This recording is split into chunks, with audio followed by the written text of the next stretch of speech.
저는 오늘 마태복음 23장 1절에서 12절 말씀 중심으로 해서 모세의 자리에서 내려오라는 제목으로 하나님 말씀을 증거하겠습니다.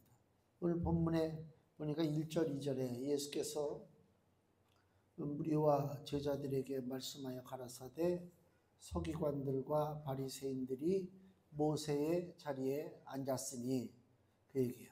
그러니까 서기관과 바리새인들이 모세의 자리에 앉았는데 서기관과 바리새인들이 앉은 모세의 자리가 과연 이게 바른 것인가? 즉 그 얘기를 하는 거예요. 쉽게 얘기하면 예수님께서 서기관들과 바리새인들을 지금 야단치신다. 야단치는 거예요. 자, 서기관과 바리새인들이 뭐 하는 사람이냐면요, 지도자들이에요. 좀 많이 배운 사람들. 구체적으로 얘기하면 그 당시에 그 율법을 이스라엘이라고 하는 그 나라, 이스라엘이라고 하는 공동체를 유지하는 것은 율법이거든요. 법이란 말이에요. 그래서 그 율법, 하나님이 주신 율법을 가르쳐야 돼요. 그 다음에 그 율법의 뜻을 해석해서 설명해야 돼요. 이 일들을 누가 하고 있느냐? 서기관과 바리새인들이요. 그러니까 재판관도 될 수 있고 뭐 선생님도 될 수 있고 굉장한 자리죠. 근데 그들이 지금 여기 예수님이 2절에 모세 자리에 앉았다 그래요. 모세 자리에 앉았다는 얘기는 하나님으로부터 저 시내산에서 그 십계명을 받은 사람이 모세잖아요. 하나님한테 계명을 받아서. 그래서 이스라엘은 전통적으로 모세가 자기들에게 율법을 전달해 준 위대한 인물이다 이렇게 생각한단 말이에요. 그래서 그 서기관과 바리새인들도 이스라엘 백성들에게 율법을 가르칠 때 의자가 있어요. 돌로 만든 의자. 그 돌 의자가 모세가 앉았다. 그렇게 얘기한단 말이에요. 그 얘기는 즉 무슨 얘기냐면 모세의 권위, 그죠? 내가 이렇게 모세의 권위를 가지고 너희를 다스린다. 우리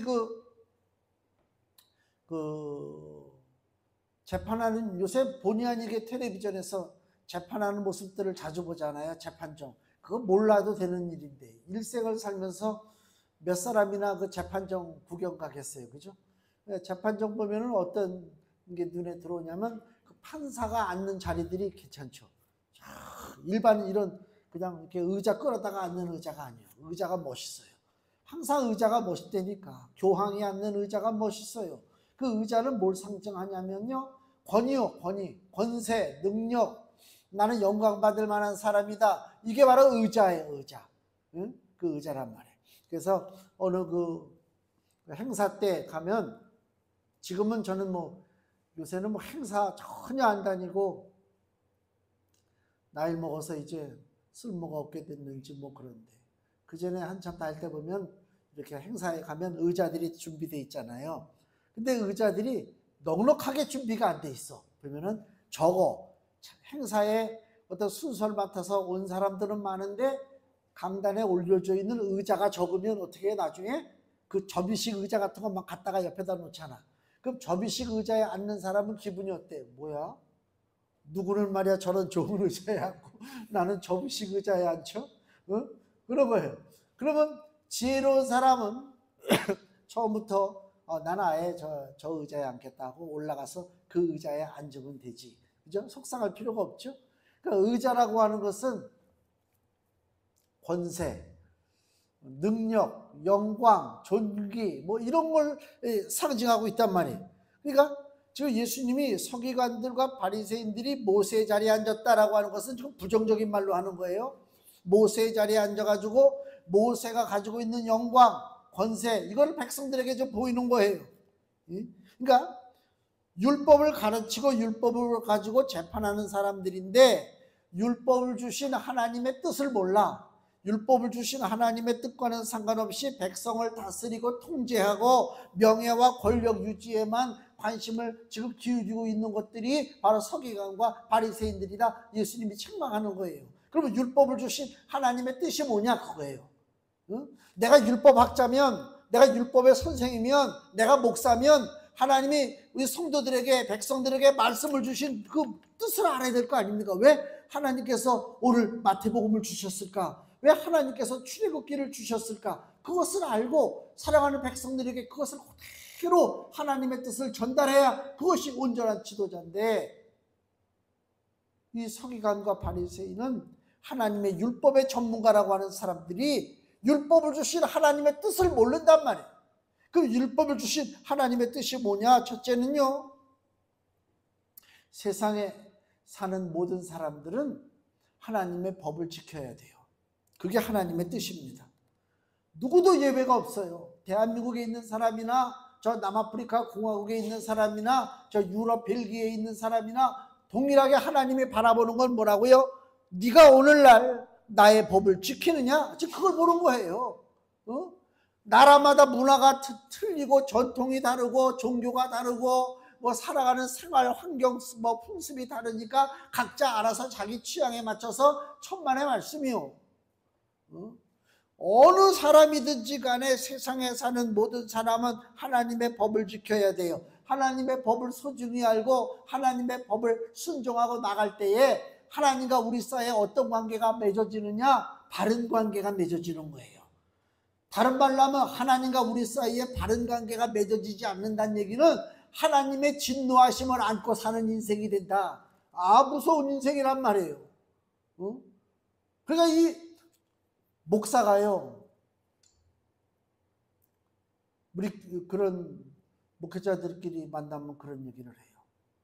차를 몰고 가다 시비가 붙었다. 무조건 우리는 도망쳐야 된다. 같이 맞서서 싸우면 안 된다. 왜? 나중에 저 목사야? 그러는 순간 이 목사가 돼가지고 막 이러잖아요. 그런 얘기들을 우리가 농담 반 진담 반으로 하는데 맞아요. 사회적으로 보면 보잘것 없어요. 할 말하고 못 살아요. 그렇잖아요. 그렇죠. 그러나 속으로는 무슨 생각을 해요? 그래도 나는 하나님과의 관계는 바르게 맺고 산단 말이야.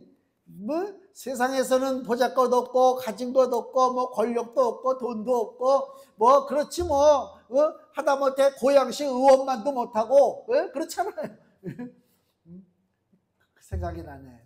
우리 아파트에 그 전에 장날 되면 장사하시는 분들이 들어와요. 막 목요일 날 복작복작하면 막 들어가는데 누가 저쪽에서 반갑게 막 인사를 해. 막 인사를 해서 예, 안녕하십니까 하고 지나가니까 옆에 있는 사람이 그 인사하는 사람한테 뭐라고 그랬냐? 시의원이야? 그러더라고. 나 기분 되게 나빴어요. 아니 국회의원이면 내가 어느 정도 봐줄 것 같아. 날 보고 시의원이니? 그러니까 목사님이야 그러더라고. 그 사람이 누군가, 여기 낙원 돈가스가 있었는데 행신 이동사무소 앞에 낙원 돈가스 사장이야. 그 양반이 서울에 있는 광성교회 아주 큰 교회 거기 집사님인데 그 반가워서 인사했는데 나보고 옆에 있는 사람이 시의원이냐고 그래가지고 야 목사가야, 내가 무슨 계급 얘기하는 게 아닙니다. 알아주지 않고 보잘것 없고 뭐 그래도 나는 큰 소리 치고 산다. 왜 큰 소리 쳐? 7층에 살아도 내가 떠들면 아래층 경비 아저씨까지 다 들려요. 난 큰 소리 치고 살아요. 왜? 하나님과 나는 바른 관계가 있기 때문에 그렇단 말이에요. 다른 사람들은 바른 관계가 깨지니까 하나님의 진노 아래 벌벌 떨고 그 인생 비참한 것입니다. 근데 우리는 하나님과 바른 관계예요. 출애굽기 19장을 보세요. 출애굽기 19장 5절 111페이지. 하나님께서 뭐라고 말씀하시느냐? 출애굽기 19장 5절. 세계가 다 내게 속하였나니 너희가 내 말을 잘 듣고, 하나님 하시는 말씀이 너희가 내 말, 내 법을 잘 지킨다 그 얘기죠. 내 말을 잘 듣고 내 언약을 지키면 너희는 열국 중에, 즉 세상 모든 나라 중에 내 소유가 되겠고. 하나님의 소유가 된다는 얘기가 뭐예요? 하나님이 지켜주시는 거예요. 그렇잖아요. 주인이 시원찮아. 주인이 시원찮으면요 그 주인에게 속한 것들은 늘 불안해. 홍콩에 불이 나가지고 수백 명이 지금 죽고 실종이 되고 그렇잖아요. 이게 사는 게 우리가요, 육신의 삶은요 사는 게 아니에요. 이게 20대 30대 때는 혈기가 왕성하니까 내가 눈에 보이는 그 삶이 전부인 줄 알고 신나게 살지만 눈이 열리면요, 눈이 열려요. 그럼 이게 진짜 보잘것없는 거예요. 하루아침에 무슨 일이 벌어질지 세상이 그렇잖아요. 우리가 성경 마지막에 이 땅이 어떻게 종말을 우리가 맞이합니까? 불에 녹아지는 것 같이 다 온 세상이 불에 타버려요. 어떻게 불에 탈까? 불에 탈 날이 온다니까. 그 고층 아파트에 불이 나서 수백 명이 죽는다고 누가 전날까지 생각을 했겠냐고요. 못해요. 그때 벌어지잖아요. 끔찍한 일이 벌어지죠. 이걸로 끝날까요? 이 땅에 사는 동안은요, 얼마나 그 많은 고통과 아픔과 사건과 사고가 반복돼서 일어나는가, 이루 말할 수가 없어요. 슬프단 말이에요. 세상이 전부가 아니에요. 근데 우리는요, 감사한 것은 나는 누구의 소유라고요? 하나님의 소유잖아요. 그럼 누가 지켜주시는 거예요? 하나님이 지켜주시지. 하나님은 자기 소유물을 빼앗기지 않잖아요. 그게 감사한 거예요. 그래서 하나님의 법을 소중하게 알고 하나님의 말씀에 순종해야 된다. 세상 편에 서지 않고 마귀 편에 서지 않고 하나님 편에 서서 사는 그 삶이라고 하는 것이 얼마나 행복한 것인가, 그걸 알아야 돼요. 우리 아파트 사람들은요, 내가 그래서 누구한테 그래, 집사람한테, 나중에 나이를 더 먹으면 내가 동대표를 좀 해. 내가 우리 아파트 단지 초대 동대표였거든요. 몇십 년 동안 안 하고 있어요. 하도 가찮아가지고. 근데 내가 이제 나중에 이제 나이 먹으면 내가 다시 한번 동대표를 해야 되겠다. 내가 하도 눈에 지금 걸리는 게 너무 많았어. 그런 얘기를 했거든요. 우리 아파트 617동에 제가 사는데 617동 사람들 뿐만이 아니라 그 주변 사람들도 감사해야 될 것은, 내가 밤마다 기도하거든. 하나님, 이 아파트 사는 사람들 오늘 밤에도 아무 걱정하지 말고 근심하지 말고 하나님께서 지켜주시고 보호하셔서 잠 좀 잘 자게 해주세요. 그걸 기도한다니까. 아니, 누가 그렇게 기도하는 사람 있나 봐봐. 1501호가 기도해? 뭐 703호가 기도를 해. 701호만 기도하는 거야. 왜 내가 그렇게 기도하느냐? 나는 기도할 자격이 되니까. 하나님과 바른 관계가 있으니까. 그거요, 신나는 일입니다. 남을 위해서 기도해 준다? 대단한 것입니다. 그래서 하나님의 말씀을 내가 받아들이고 하나님과 바른 관계를 갖고 산다. 이거는요, 내가 돈 몇 푼 못 벌어도 상관없어요. 그까짓 게 중요한 게 아닙니다. 아무 소용없어요. 하나님과 바른 관계가 우리의 인생길을 복되게 한다. 또 하나는 하나님이 율법을 주신 그 하나님의 뜻이 뭐냐면요, 하나님의 법은 우리가 의롭지 못하다는 것을 드러내는 거예요. 아, 나는 죄인이구나. 나는 깨끗하지 못하구나. 이거예요. 로마서 7장 7절 말씀 보겠습니다. 로마서 7장 7절입니다. 신약성경 247페이지 로마서 7장 7절. 그런즉 우리가 무슨 말하리요? 율법이 죄냐? 그럴 수 없느니라. 율법으로 말미암지 않고는 내가 죄를 알지 못하였으니 곧 율법이 탐내지 말라 하지 아니하였다면 내가 탐심을 알지 못하였으리라. 율법에 법의 조항이 있으니까 그걸 어기면 죄라고 하는 사실을 알죠. 응? 그러니까 율법이라고 하는 것은 결과적으로 우리가 그걸 다 지킬 수가 없는 존재잖아요. 우리는 못 지켜요. 우리는 연약해요. 우리 죄가 드러나는 거예요.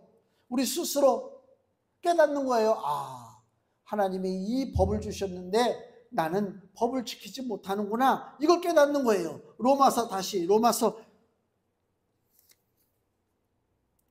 7장을 보세요. 로마서 7장 24절. 로마서 7장 24절 25절. 오호라, 나는 곤고한 사람이로다. 이 사망의 몸에서 누가 나를 건져내리라. 율법을 지키지 못하는 것을 내가 깨달을 때에 내 속에서 뭐가 나와야 되느냐? 에이, 뭐 안 지키면 어때까지 거. 이게 아니잖아요. 하나님의 법을 지키지 못하면 바른 관계가 안 돼, 하나님과. 그러면 그 인생을 헛되게 사는 거거든요. 그러니까 나는 하나님의 법을 못 지킨다고 하는 사실, 나는 죄인이라고 하는 사실을 내가 깨닫는 순간 내 몸에서, 내 속에서 어떤 것이 나와야 되느냐? 탄식이 나온단 말이야. 탄식. 어호라, 나는 곤고한 사람. 나는 너무 불쌍한 인생이구나. 사망의 몸에서 누가 나를 건져내랴. 이거 탄식이 나와야 이게 정상적인 사람이에요. 하나님의 법을 안 지키고 예수 그리스도의 보혈의 능력도 믿지 않으면서도 여전히 세상이 살만한 세상이요 신나게 살아가고 있다면 이건 철부지지. 내가 하나님의 법을 지키지 못하고 이 죄악된 몸에서 이거 내가 어떻게 살아야 될 것이냐, 이 탄식이 와요. 그럴 때 25절, 우리 주 예수 그리스도로 말미암아 하나님께 감사하리로다. 왜 예수님 때문에 감사해요? 예수님이 다 해결해 주셨으니까 감사하지. 그런즉 내 자신이 마음으로는 하나님의 법을 내가 믿음으로 살아야지, 하나님의 뜻을 따라야지, 범죄하지 말아야지. 마음으로는 하나님의 법을, 육신으로는 죄의 법을 섬긴다. 내가 아무리 마음으로 결단하고 다짐하고 하나님의 법을 지킨다고 하지만은 내 몸뚱아리는 육신의 정욕, 안목의 정욕, 이성의 자랑, 거기에 빠져서 나도 모르게 죄 가운데 산단 말이에요. 그러니까 내 속에 두 가지 법이 있어요. 하나는 하나님의 법이 있고 하나는 육신의 법이 있다니까. 하나님의 법을 따라야 되겠고 하나님의 법대로 살아야 되는데 가다 보니까 내가 죄의 법을 따라가고 있네, 나도 모르게. 옛날에 김유신이가 그랬다고 그러잖아요. 날마다 기생집에서 놀아놨대요, 어린 놈이. 그러니까 막 부모들이 막 난리친 거 아닙니까? 넌 가야의 후손으로서 말이야, 가야 제국을 일으켜야 되는데 네가 말이야, 너 술 먹고 네가 기생집만 들락날락거리냐. 그래가지고 김유신이가 다짐을 하고 내가 다시는 내가 기생집에 들락날락거리지 말아야 되겠다, 그랬잖아요. 그랬는데 말을 타고 가는데 졸면서 가다 보니까 이 말이 어디로 가? 기생집으로 가는 거야. 그 말이 곧 누구라고요? 내 육신의 법이요. 나도 모르게 그냥 습관적으로 죄를 따라간다니까. 그래서 내려서 말에 목을 쳐주겠다는 얘기가 있잖아요. 그런 식으로 하면요, 쳐 죽일 게 너무 많어. 말만 죽이면 되지 않잖아요. 하나님의 법과 육신의 죄의 법 두 가운데서 우리는 늘 갈등하고 실패하고 좌절하는데, 다시 로마서 7장 25절에 결론은 뭐라고요? 우리 주 예수 그리스도로 말미암아 하나님께 감사하리로다. 예수님이 해결해 주셨어요. 왜? 십자가에서 예수께서 다 짊어지셨잖아요. 갈라디아서 3장 10절, 로마서, 고린도전후서, 갈라디아서입니다. 갈라디아서 3장 10절입니다. 무릇 율법 행위에 속한 자들은 저주 아래에 있나니, 법을 못 지키니까 기록된 바 누구든지 율법책에 기록된 대로 온갖 일을 항상 행하지 아니하는 자는 저주 아래 있는 자라 하였음이라. 다 저주 아래 있단 말이에요. 이 문제를 다시 갈라디아서 2장 16절, 그 옆에 바로 갈라디아서 2장 16절, 사람의 능력으로 불가능한 율법 준수, 그죠? 그 심판에 대한 문제를 어떻게 해결했냐? 갈라디아서 2장 16절, 사람이 의롭게 되는 것은 율법의 행위에서 난 것이 아니요, 지킬 수가 없잖아요, 그죠? 율법의 행위에서 난 것이 아니요 오직 예수 그리스도를 믿음으로 말미암는 줄 아는 거로, 예수님 믿으면 된다는 것입니다. 우리도 그리스도 예수를 믿나니 이는 우리가 율법의 행위에서 아니고 그리스도를 믿음으로써 의롭다함을 얻으려 함이라. 율법의 행위로서는 의롭다함을 얻을 육체가 없느니라. 아멘. 보세요. 율법이냐 복음이냐라고 하는 그 문제가 항상 우리 기독교의 딜레마거든요. 복잡해요. 법을 따를 것이냐 은혜를 따를 것이냐, 그거 가지고 토론도 많고 말도 많아요. 율법의 그 한계성에 대해서 지금 이 갈라디아서가 얘기하잖아요. 율법으로는 죄만 깨달아 구원받지 못해. 그 율법의 한계를 누가 메꿔주셨느냐? 예수 그리스도가. 그래, 율법에서 죄의 삭은 사망이니까 예수님이 대신 죽어주신 거야.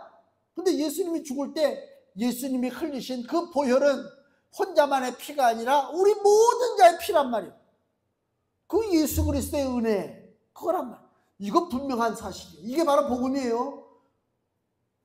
쉽게 들을 얘기가 아닙니다. 아, 그렇구나.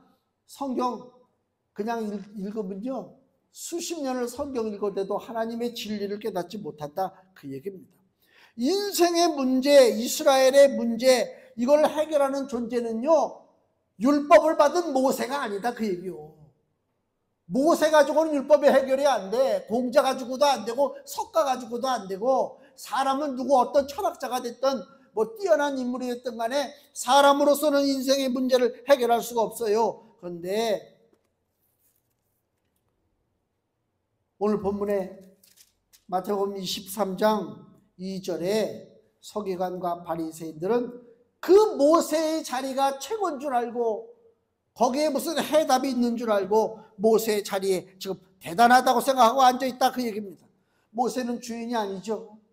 모세는 종입니다. 종은요 주인의 허락 없이는 아무것도 할 수가 없는 존재가 종입니다. 그래서 우리가 잘 알지만 모세가 이스라엘 백성들을 광야 40년 동안 지도했지만 마지막에 가나안 땅 들어가기 직전에 하나님께서 모세에게 가나안 땅 들어가지 말라고 하셨잖아요. 모세가 못 들어갔어요. 적과 꿀이 흐르는 가나안 땅을 들어가려고 광야에서 40년을 고생했단 말이에요 지금. 근데 요단강만 건너가면 요 가나안 땅 내가 들어가는데, 그렇죠? 하나님이 들어가지 말래요. 여러분 같으면 어떡하겠어요? 응? 여기 강 하나 건너가는 거 아무것도 아닌데 40년은 이렇게 생고생을 했는데, 응? 왜 여기를 못 가라 그래? 못 들은 척하고 넘어가면 되지. 그럴 수 있잖아요. 신명기 31장을 보세요. 구약성경에 창세기, 출애굽기, 레위기, 민수기, 신명기 31장. 구약성경 311페이지. 311페이지. 신명기 31장 1절에서 2절입니다. 모세가 가서 온 이스라엘에게 이 말씀을 베푸니라. 곧 그들에게 이르되 내가 오늘날, 모세가 하는 이야기죠. 120세라 120세입니다.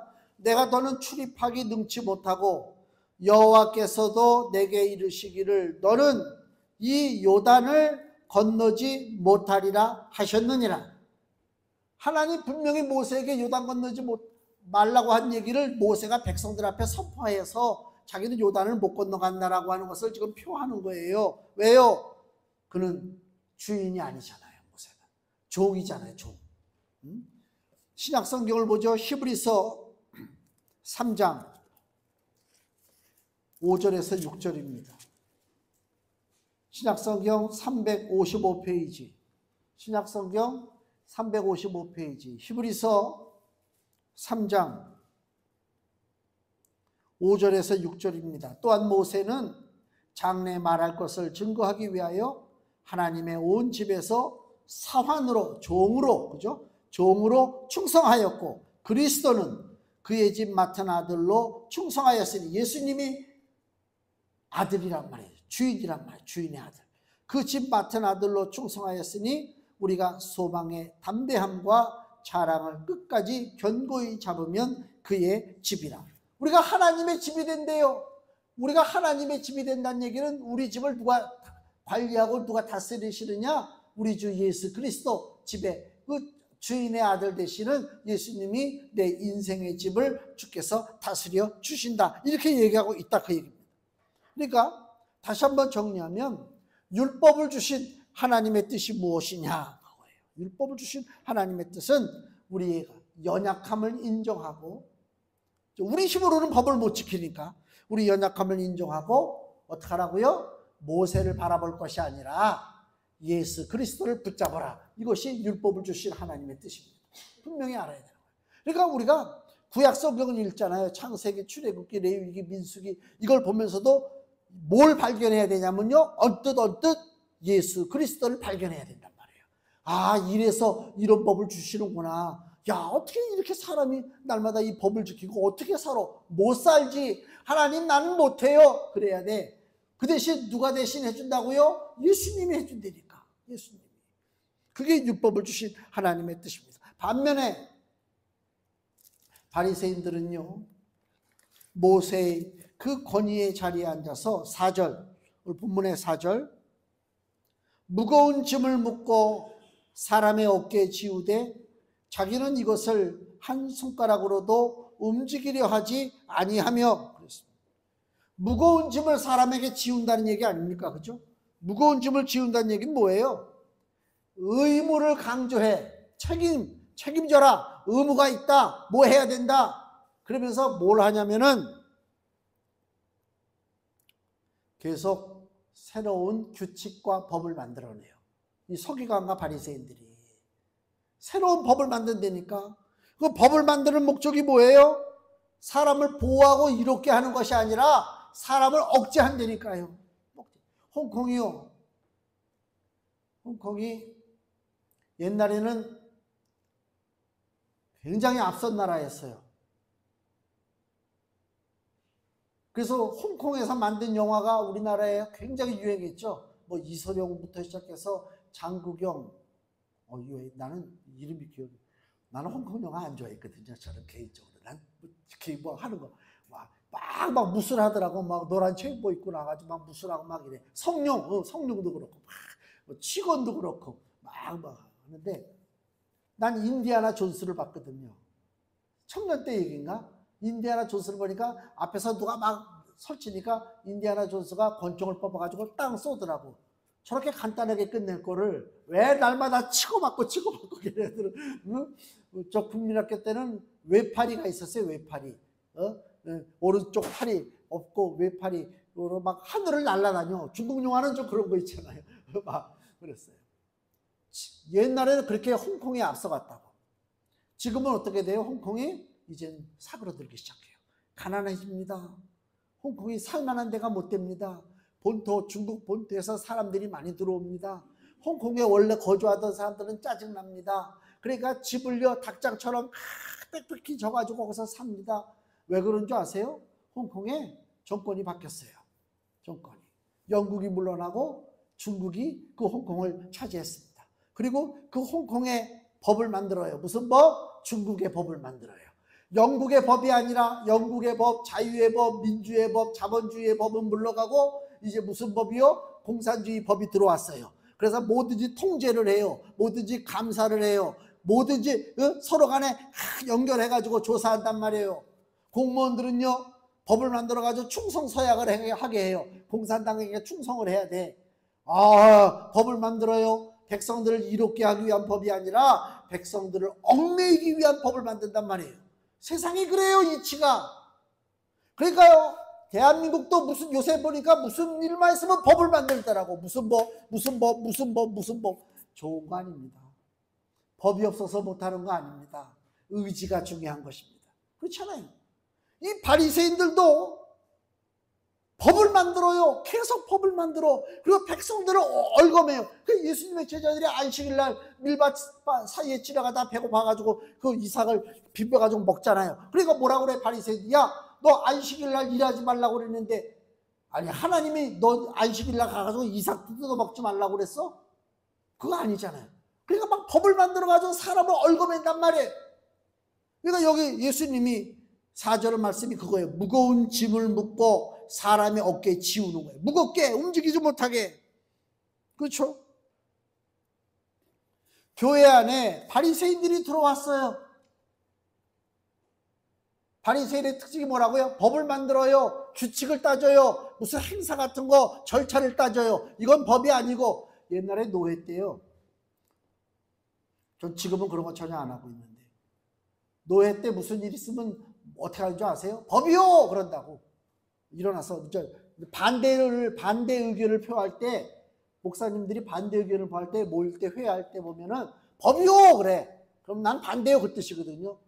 아유 가관이야 진짜.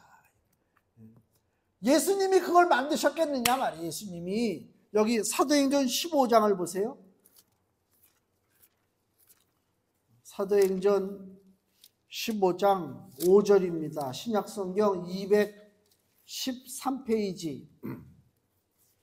교회 안에 바리새인이 들어왔어요. 예수님이 그렇게 바리새인을 미워했는데 바리새인이 예수님 승천하시고도 초대교회에 바리새인들이 들어와요. 그 마귀가 보통 일이 아니지. 사도행전 15장 5절 바리새파 중에 믿는 어떤 사람들이 바리새파인데 예수님을 믿는다는 거예요. 근데요, 어떤 사람들이 일어나서 말하되 이방인에게 할례 주고 모세의 율법을 지키라 명하는 것이 마땅하다. 야, 이게 무서운 거예요. 자, 바리새인들도 예수 믿고 구원받을 수 있죠. 당연하죠. 근데 예수님 믿고 구원받았다고 하는 바리새인이 뭐라고 좀 교회에서 떠들어대냐? 할례를 받아라, 모세의 율법을 지키라, 그 얘기하는 거예요. 그 얘기는 뭐예요? 우리가 구원을 어떻게 받아요? 예수님의 은혜로 우리가 구원받아요. 그죠? 믿음으로 말미암아 예수님의 은혜, 예수의 은혜로 구원받는데, 지금 이 믿는다는 사람이 일어나가지고 예수님의 은혜로 구원받는 게 아니고 할례를 주고 모세의 율법을 지켜야 구원받는다고 떠들어댄다니까. 이게 바로 귀신이요. 멀쩡해요. 사람이 멀쩡하다니까. 어떻게 보면 더 경건한 것 같아. 야, 법을 따지니까. 교회 안에 이런 것들이 지금 들어와 있단 말이죠. 어느 교회에 초대교회만 들어온 게 아니고 대한민국 교회도 들어와 있단 말이죠. 절차 따지고. 베드로가 예수님 옆에서 예수님이 바리새인들을 책망한 것을 베드로가 봤잖아요. 그 바리새인들을 왜 예수님이 책망해요? 하나님 주시는 은혜를 받아들이지 않고 법만 따지니까. 그렇죠? 자기도 지키지 못하는 법, 사람한테 짊어져가지고 무겁게 만드는 법, 그걸 가지고 얘기하니까 예수님이 책망했죠. 베드로도 똑같이 그 현장에서 봤단 말이에요. 그리고 베드로가 그 기억나서 사도행전 15장 10절 그 밑으로 내려가면 사도행전 15장 10절 11절 베드로가 이렇게 얘기하죠. 그런데 지금 너희가 어찌하여 하나님을 시험하여 우리 조상과 우리도 능히 매지 못하던 멍에를 제자들의 목에 두르느냐. 이게 무슨 얘기예요? 우리 조상들도 하나님의 율법을 지키지 못하지 않았느냐. 하나님의 율법을 그때 우리도 지키지 못했는데 지금 와서 또 율법을 지키라고 떠들어댔느냐. 저 베드로가 책망하는 거예요. 바리새인에게.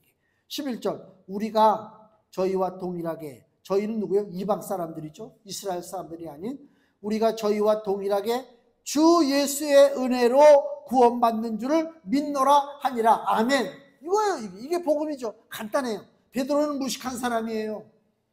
복음은요, 무식한 사람도 금방 알 수 있는 게 복음이에요.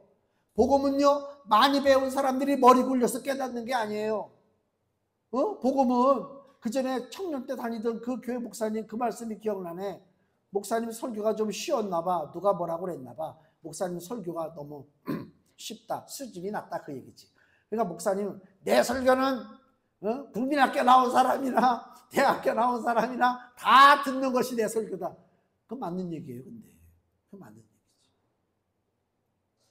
복음은 복잡하게 얘기하는 게 복음이 아니라니까. 그냥 오직 예수야. 근데 우리 인간들은요, 오직 예수 그러면 뭔가 좀 빠진 것 같은데, 뭘 좀 어떻게 해야 되는데.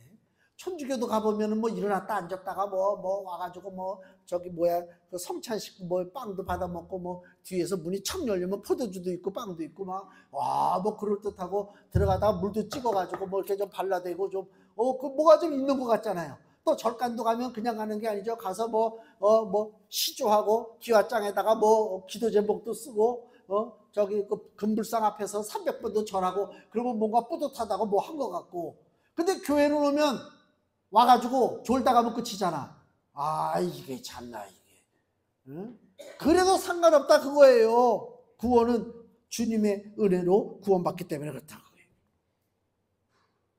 수많은 신학사상과 많은 선교 세미나가 있고 난리가 치지만 오직 예수만 믿으면 된다. 여기 다시 4절 본문 4절 보면 이런 말씀이 있죠. 무거운 짐을 묻고 사람의 어깨에 지우되 자기는 이것을 한 손가락으로도 움직이려 하지 않는다. 고통받는 백성들을 도울 마음이 없어요. 말로는 이웃을 사랑하고 뭐를 사랑하고 막 저거 해. 그리고 진짜 자기 거를 가지고 뭘 하지는 않아. 자기 건 쌓아둔다니까. 그렇지 않습니까? 정치인들은 안 그래요? 백성들을 위해서 하는 것처럼 떠들어대는데 1년에 한 번씩 공직자 재산들 발표하잖아요. 재산들이 다 늘어나. 줄어드는 사람 있으면 이런 거 갖고 와보세요. 내가 공직자로서 백성을 위해서 일하는 내가 관련인데 돈이 줄어들어야지. 왜? 어휴, 불쌍한 백성을 위해서 지나가다가 저거 하면 내 거라도 써야 되는 거 아닙니까? 일단은. 근데 오히려 내 것이 늘어나. 아니, 백성을 위해서 일하는데 내 것이 어떻게 늘어나? 그 말도 안 되는 소리지. 그렇지 않습니까?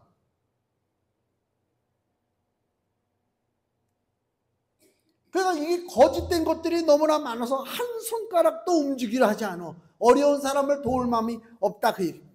그 다음에 5절에 보니까 저희 모든 행위를 사람에게 보이고자 하여. 모든 행위를 왜 보이려고 해요? 야, 나는 이렇게 거룩해. 나는 이렇게 멋있어. 이걸 보이는 거 아닙니까? 그래서 보이고자 하여 하나니 그 차는 경문을 넓게 하며 옷을 크게 하라. 경문이 뭐냐면요, 양 그 가죽이 있어요. 조그만 가죽을 네모 상자를 만들어 가지고 그 네모 상자 양 그 가죽에다가 하나님 말씀을 기록해 가지고 이마에다 묶고 다니는 거예요. 뭐 모자 같은 데다가, 여기다가 또 이런 데다가. 그게 경문이에요. 하나님 말. 나는 이렇게 거룩하게 산다. 그 다음에 옷에 이렇게 막 이렇게 술 있잖아요. 이렇게 철렁철렁 되게끔 그렇게 하고 다니는 거예요. 그건 왜 그러냐면 구약 성경에 그렇게 하라는 이유는 너의 신분을 잊지 말라는 거예요. 어딜 가든지 간에 하나님의 거룩한 자야. 하나님의 백성인 것을 잊지 말라는 뜻이지, 나는 이렇게 거룩하게 살아 하고 남에게 뽀대기지 말란 말이에요. 지금 이 바리새인들은 그렇잖아요. 행위를 사람들에게 보이려고 하는 거예요. 주인 노릇한단 말이에요. 모세가 종이었던 것처럼 바리새인들도, 이스라엘도 종의 신분으로 살아야 마땅한 거 아닙니까? 그죠? 주인 노릇하면 안 돼요. 여기 구약성경 이사야 41장 8절에서 9절 보면 이런 말씀이 나와요. 그러나 나의 종 이스라엘아, 너 이스라엘아, 나의 택한 야곱아, 나의 벗 아브라함의 자손아, 내가 땅끝에서부터 너를 붙들며 땅 모퉁이에서부터, 이거 지난주 오후에 설교 말씀이잖아요. 땅 모퉁이에서부터 너를 부르고, 지난주가 아니라 이번 주 갈 거구나. 땅 끝에서 너를 붙들며 땅 모퉁이에서 너를 부르고 내게 이르기를 너는 뭐라고요? 나의 종이라. 하나님이 이스라엘을 부를 때 쓰는 명칭이 여러 가지가 있지만 특징적으로 종이란 말씀을 쓰신단 말이에요. 우리의 신분을 잊지 말아야 된다, 그 얘기요. 우리의 신분을 잊지 말아야 된다. 종의 신분으로 사는 것입니다. 근데 6절, 오늘 본문의 6절 7절에 보세요. 잔치의 상석과 회당의 상자와, 이거 높은 자리죠. 대접받는 자리. 시장에서 문안받는 것과 사람에게 랍비라 칭함을 받는 것을 좋아하느니라. 분명히 종으로 부름받았는데 이 사람들의 행동은 종의 행동이 아니라 주인의 행동을 지금 하고 살아가고 있다, 그 얘기 아닙니까? 우리들에게도 해당되는 얘기예요. 다 주님 앞에 우리가 종이지. 난 전도사 때는 작은 종이라고 그랬어요. 그 교회 교인들이 나보고 약간 기분 나쁘더라고. 뭐 종도 무슨 큰 종이 있고 뭐 작은 종이. 거기 그 집사님들은 그러더라니까. 그 기도할 때 이제 목사님을 놓고 기도하고 또 전도사를 놓고 기도하는데, 전도사 때 전도사는 작은 종이야. 내가 그걸 들으면서 아니 뭐야, 나는 왜 작은 종이야? 내가 그랬던 기억이 나는데, 하여튼 종이지 뭐. 작은 종이면 어떻고 큰 종이면 어떻고, 종은 종이란 말이에요. 근데 얘네들은 종이 아니고 주인 노릇을 하잖아요. 지금 예수님의 종 바울이 이렇게 고백을 해요. 자, 금주 말씀 보세요. 고린도전서 9장 16절입니다. 같이 읽겠습니다. 내가 복음을 전할지라도 자랑할 것이 없으면 내가 부득불할 일임이라. 만일 복음을 전하지 아니하면 내게 화가 있을 것이미로라. 아멘. 여기 보면 이런 말이 나오잖아요. 복음을 전하는데 자랑할 것이 없어요. 내가 어떻게 한다고요? 부득불은 뭐예요? 쉽게 얘기하면 억지로. 복음을 전하는데 억지로 전하는데 바울이. 힘들죠. 세상적으로 사는 게 재밌죠. 그렇잖아요. 근데 바울은 억지로라도 이 복음을 전해야 돼. 왜? 나는 종이니까. 종이 주인의 명령을 받았는데 그 복음 전하라고 하는 명령이 때로는 귀찮을 때도 있어. 그렇지만 나는 해야 돼, 부득불. 왜? 나는 종이니까. 이게 종의 사명입니다. 그러니까 자랑할 것도 없어요. 복음 전한다고 자랑할 것도 없고 큰 소리 칠 것도 없다. 그 얘기란 말입니다. 이 시대에 이 사회나 교회에 바리새인이 많은가 아니면 바울 같은 종이 많은가 우리가 한번 물어봐야 돼요. 거짓과 위선과 교만이 넘치고 있는가 아니면 겸손한 종의 모습이 넘치고 있는가. 세상을 올바르게 보라고 주님이 가르쳐 주는데요. 오늘 본문의 8절에서 10절 보세요. 너희는 랍비라 칭함을 받지 말라. 랍비는 선생이라는 뜻이잖아요. 존경받는. 랍비라 칭함을 받지 말래요. 너희 선생은 하나요? 너희는 다 형제야. 땅에 있는 자를 아비라 하지 말래요. 너희 아버지는 하나이시니 곧 하늘에 계신 자시라. 또한 지도자라 칭함을 받지 말라. 지도자라고 칭하는 저 북한에 가면 날마다 위대한 지도자, 우리 지도자가 있어서 우리는 행복합니다 막 그러잖아요. 여기 지도자라 칭함 받지 말라. 너희 지도자는 하나니 곧 그리스도니라. 이 말을 핵심을 보세요. 선생이라 칭함받지도 말고요. 아버지라고 칭함하지도 말고요. 지도자라고 칭하지도 말래요. 그럼 내 아버지를 아버지라고 못 불러? 내가 홍길동인가? 그렇잖아요. 아버지를 왜 아버지라고 못 불러? 그 뜻이 아니고요. 여기 아버지라는 얘기는 어떤 사회 각 분야에 존경받는 사람들을 우리가 아버지라고 그러잖아요. 음악의 아버지가 누구야? 뭐 그런 거 있잖아요. 뭐 무슨 아버지, 뭐 어머니 있잖아요. 하여튼 어떤 한 분야에 뛰어난 존재를 아버지 같다고 그래. 아버지 같이 여겼다, 아버지 같이 믿었다. 뭐. 근데 우리 예수님께서 뭐라고 그래요? 선생이란 말도 쓰지 말고 아버지란 말도 쓰지 말고 지도자란 말도 쓰지 말라. 즉 그 얘기 하잖아요. 왜? 누구든지 이 땅에 있는 모든 존재는 종이기 때문에 그래요. 누구한테 떠받침을 받는 존재가 아니라 내가 떠받들어야 할 존재라니까요. 11절 너희 중에 큰 자는 너희를 섬기는 자가 되어야 하리라. 누구든지 자기를 높이는 자는 낮아지고 자기를 낮추는 자는 높아지라. 그 전에 기도원 갔는데 목사님이 딱 오니까 막 전도사들 시커먼 옷 입은 애들이 쫓아가가지고 엎드려서 신발을 잡아. 신발 편하게 벗으라고.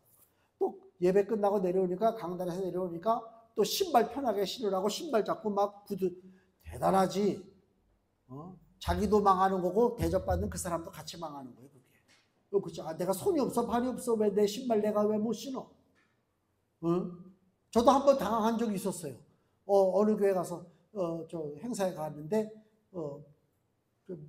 밑에 앉았다가 위로 올라가는데 저는 강단 올라갈 때 신발을 벗고 올라가지. 어떻게 신발을 신고 올라가? 구두를 신고 벗고 이렇게 올라갔더니 누가 쫓아와가지고 내 구두를 갖고 와가지고 나를 막 신겨줘. 그래서 내가 한번 당황했던 기억이 나는데 누가 나를 섬기면 좋죠 기분이. 근데 누가 나를 섬길 때 그것이 마귀의 올무가 되는 거예요. 마귀의 올무가 되는 거예요. 조심해야 돼. 예수님이 하시는 말씀이 그거란 말이에요. 교만과 위선의 탈을 벗고 섬기는 마음 종의 자세를 가지고 살라 그 얘기입니다. 왜 그렇게 얘기하냐면요. 주님이 그렇게 사셨기 때문에. 하나님과 동일하신데 하나님과 동일한 자리에 계시지 아니하고 사람같이 낮아지셨어요. 겸손해지셨어요. 비천해지셨어요. 그리고 고난받으셨어요. 예수님이.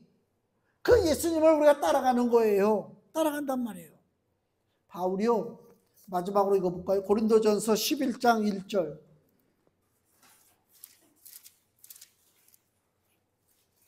고린도전서 11장 1절입니다. 신약성경 276페이지. 내가 그리스도를 본받는 자 된 것 같이 너희는 나를 본받는 자 되라. 바울이 한 얘기입니다. 바울은 예수님을 본받았대요. 뭘 본받았다 그런 걸까요? 낮아지심입니다. 종의 자세입니다. 섬기는 자세입니다. 그래서 바울이 우리들에게 뭐라고요? 너희는 나를 본받는 자 되라. 바울을 존경하고 떠받들라는 게 아니고 바울이 예수님을 본받아 종의 모습으로 산 것처럼 너희들도 종의 자세를 갖고 살라. 예수 그리스도가 나의 주가 되시고 나는 주님의 종이라고 하는 사실을 잊지 말라. 즉 그 얘기요. 거룩하고 성결하고 진실된 삶의 출발점이 뭐냐? 종의 자세를 갖는 것입니다. 오늘 말씀의 제목이 뭐라고요? 모세의 자리에서 내려오라. 교만한 자리에서 내려오라는 것입니다. 그럴 때에 우리의 기도가 진실해집니다. 우리의 신앙 고백이 주님 앞에 올바르게 되는 것입니다. 그렇잖아요. 내 모든 그 거짓된 것, 허위적인 것, 가면 뒤집어 쓰고 있는 것, 남 눈속 이런 거 다 던져버리고 주님 앞에 종의 낮아진 자세를 가지고 아버지 앞에 나와 주여! 라고 기도할 때에 하나님께서 그 마땅히 부르짖는 하나님의 종들에게 하늘의 신령한 은혜와 이 땅에 놀라우신 축복을 허락해 주실 줄로 믿습니다. 기도하겠습니다.